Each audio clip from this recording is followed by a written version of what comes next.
Buenos días, ciudadanos, amigos, consecuentes, participantes de los programas de la Cátedra Libre de Historia Local, licenciado Rafael Dun, de la población de Freites, Cantaura. Estamos en esta oportunidad con un asiduo visitante de nuestros espacios, el doctor Rafael González Veracieta, o comúnmente llamado el profe Veracieta. Con él vamos a conversar en esta mañana soleada y bullanguera, porque por todas partes hay sonidos y ruidos, sobre diversos tópicos, pero específicamente y con mayor precisión sobre la evolución del lugar donde nos encontramos, o sea, la Plaza Bolívar, otrora Plaza Freites. Veamos y escuchemos todo lo que él nos puede informar al respecto y sobre todo sus vivencias y los temas de interés que circundan este lugar. Con ustedes el profesor Veracieta. Bueno, muchísimas gracias, apreciada colega Carmen Barrios de Hernández. Y gracias al profesor Ramón Sotillo por esta invitación, a la cual me apego con todo el cariño, toda la solidaridad, porque sé que lo están haciendo bien y nosotros procuramos, como gente honesta de Cantaura, quedar bien ante la comunidad nacional e internacional. Y bueno, tengo que aportar cualquier conocimiento, no sé perfectamente, netamente lo que significa la historia de Cantaura, porque en realidad tengo el conocimiento desde que yo tengo uso de razón y todo lo que veo pues lo expreso, lo digo con conocimiento de causa, pero lo que no he visto con mis ojos pues no lo puedo asegurar. Entonces el conocimiento que tengo les puedo dedicar hoy pues algo para ustedes, apreciados amigos y amigas. ¿Cuándo conoció usted lo que es ahorita la Plaza Bolívar? ¿Cuándo la conoció? Esta Plaza Bolívar fue reformada por primera vez en el año, el 19 de abril de 1963. Sí, fue rehabilitada la plaza que se llamaba Plaza del General Pedro María Freites, bastardo, digo yo ahora, pero antes era la Plaza Freites, así en forma llana, ¿no? Esta plaza fue rehabilitada en esa época, pero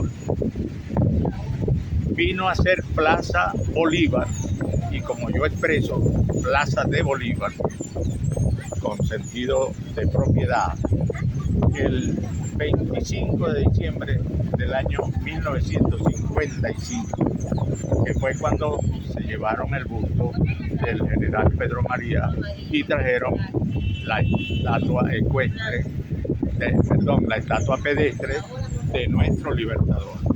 Significando, cuando digo ecuestre, significando, para homologar el pensamiento, de que dicen que aquí había una estatua ecuestre. No, aquí nunca ha habido, desde que yo tengo uso de razón y voy por allí buscando los testigos auriculares o presenciales de la época colonial, perfectamente, nunca aquí ha habido una estatua ecuestre, jamás.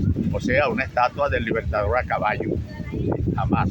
No hay ni siquiera por allí una foto, una fotografía, nada de eso. Sí. Y alguna gente que tiene ese mito, es como una leyenda que ellos dicen que aquí había una estatua del libertador a caballo. No, jamás. Jamás.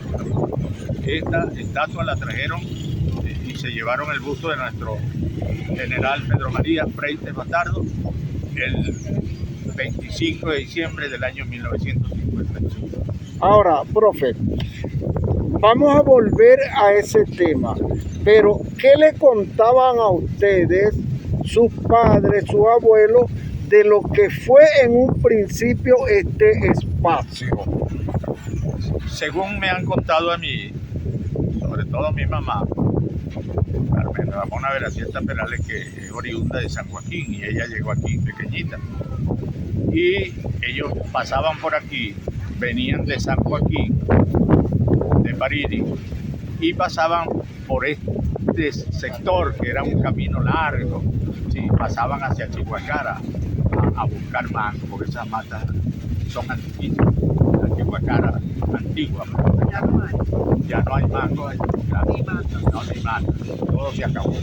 Entonces, ¿qué pasa? Ella me contaba a mí que esto era aquí una arboleda muy grande, sí, una arboleda muy grande, y que perfectamente aquí venían de San Joaquín y aquí reposaban ellos, y esto era como especie de un corral donde habían animales realengos.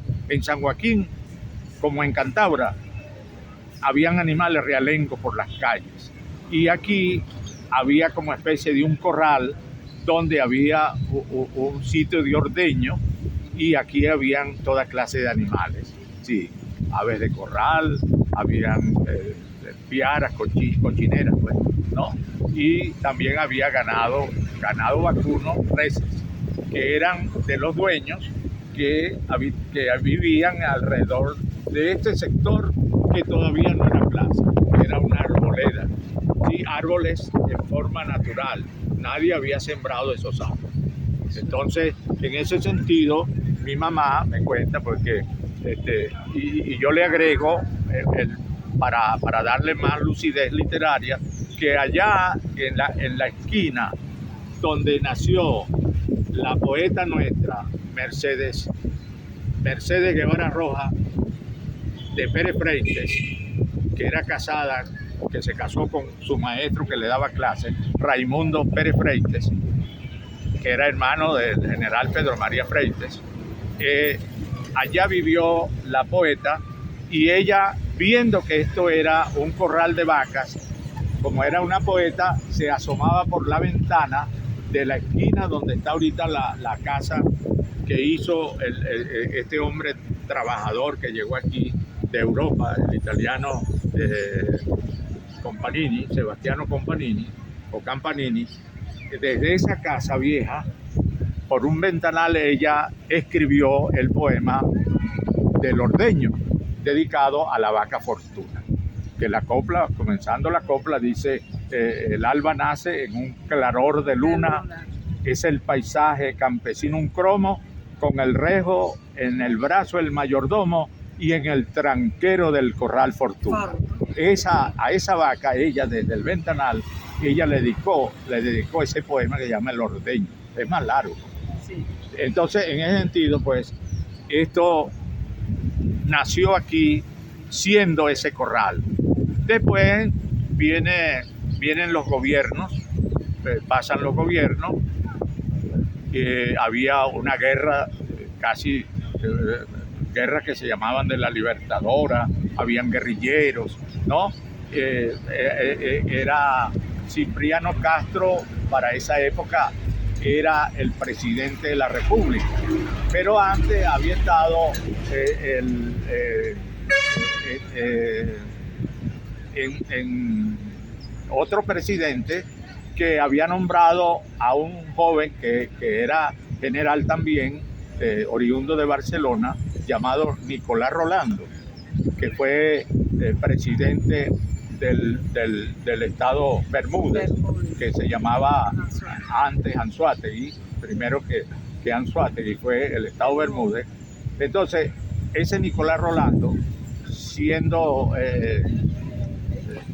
presidente del estado Bermúdez, parece que vino por aquí, por estos lares, y le puso a este sector, crearon una plaza aquí, ya hicieron una plaza, y le pusieron el nombre de la plaza de Nicolás.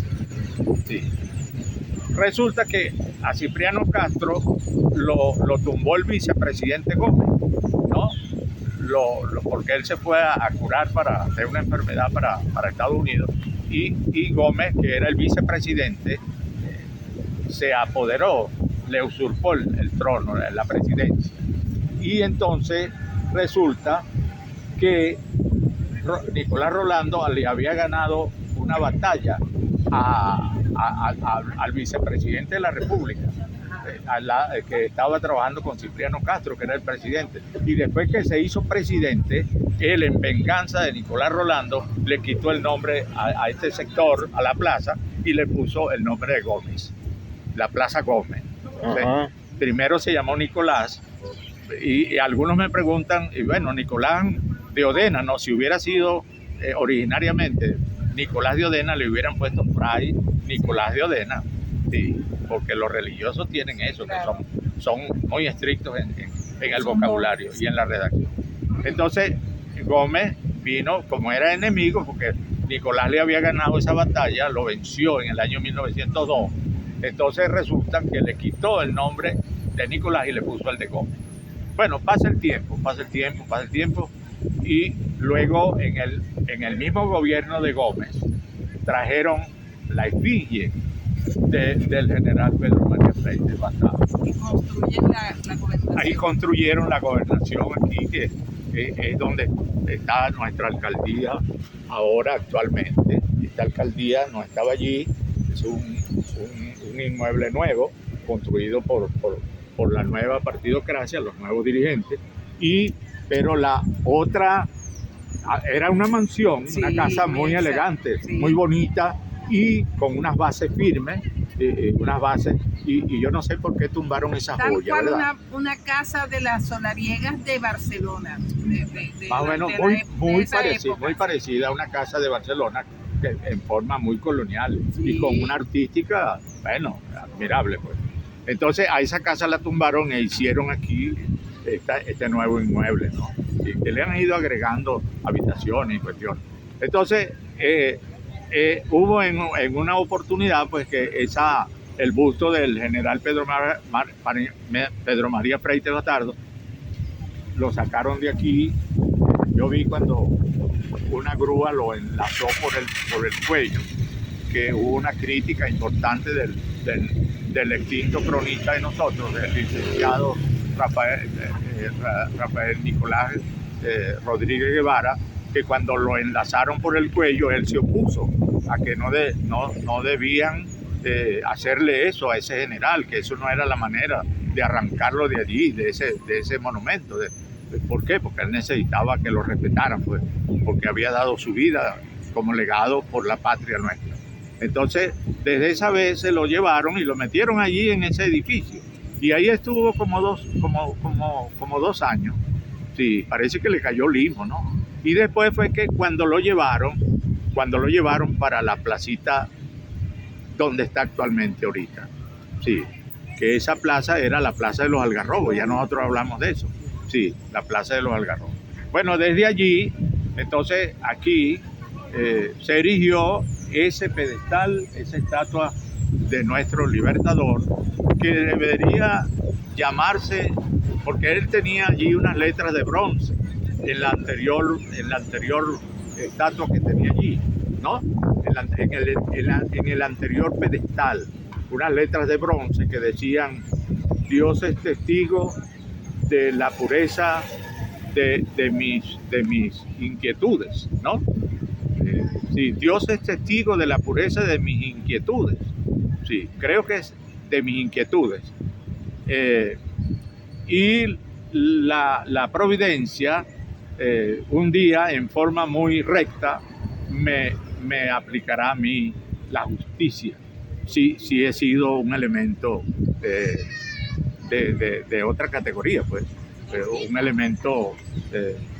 Si así no ha sido así. Ajá, eso que llaman el elemento corrupto, pues, ¿no?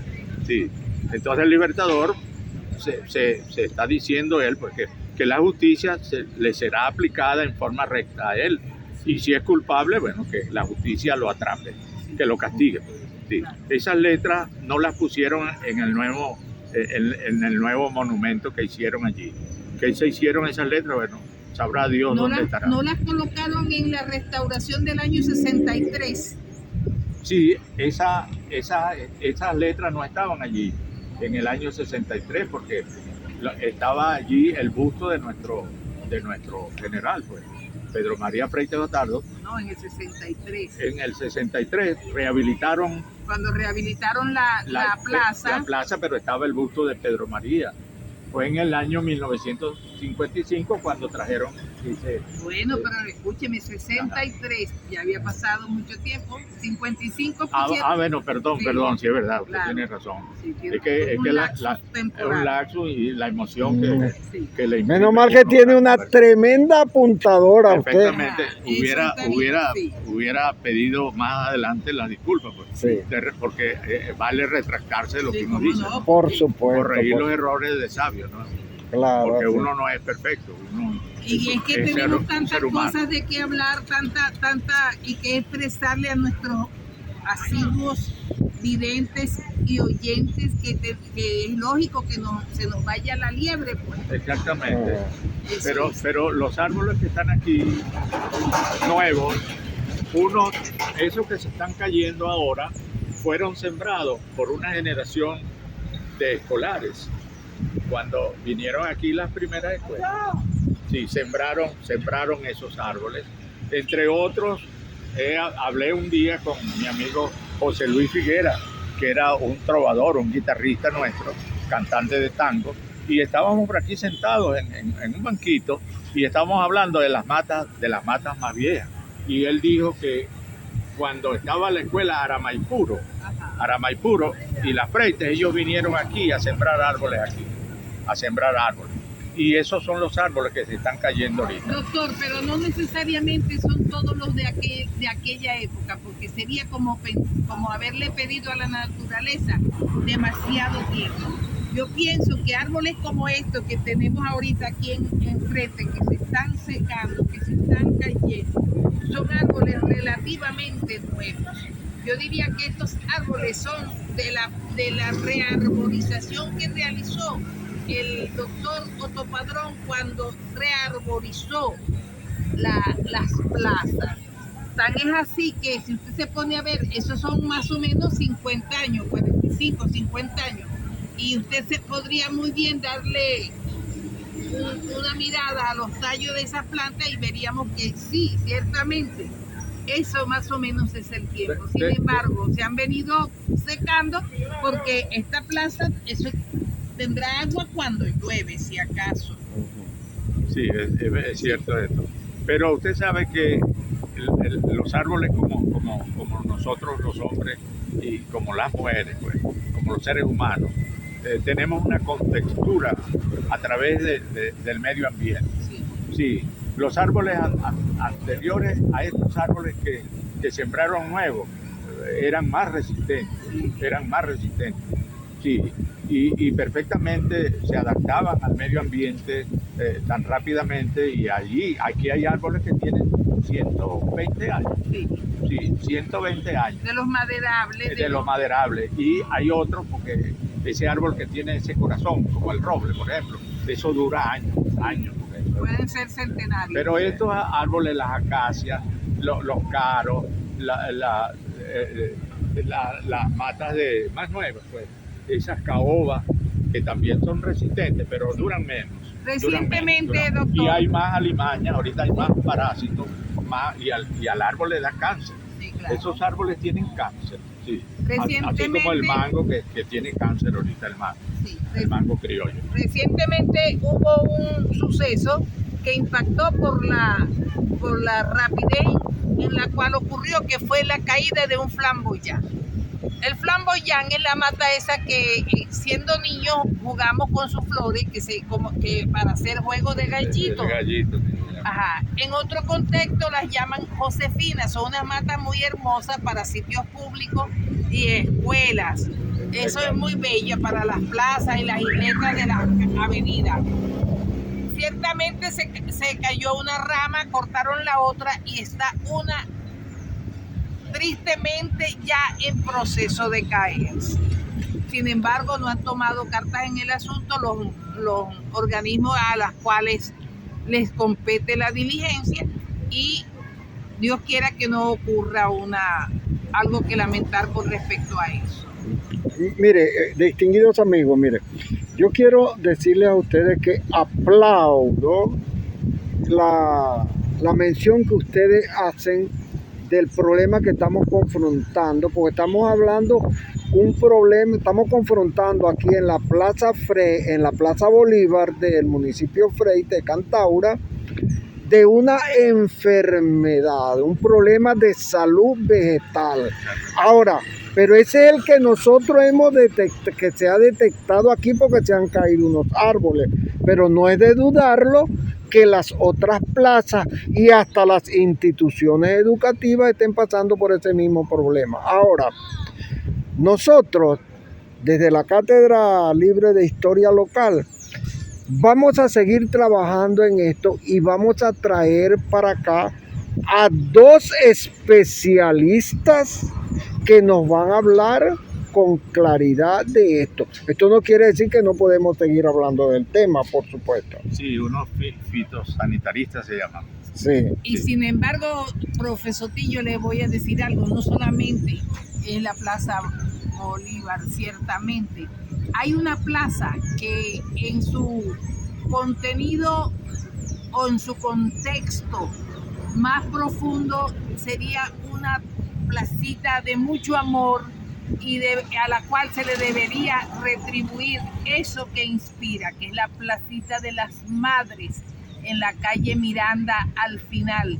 Allí hay unas grandes plantaciones y su suelo está cubierto absolutamente de hojas porque se están secando esas pobres plantas por carencia de agua y carencia de limpieza, la cantidad de hojas que tiene. Eso también llama a la reflexión, porque si bien es cierto que la placita 1 de Mayo le hicieron cortes y visiblemente se denota que le hicieron un cariñito, esos otros sitios están muy desasistidos. Ahora, hay un detalle también en esto, y discúlpenme que me vuelva a meter en la conversación.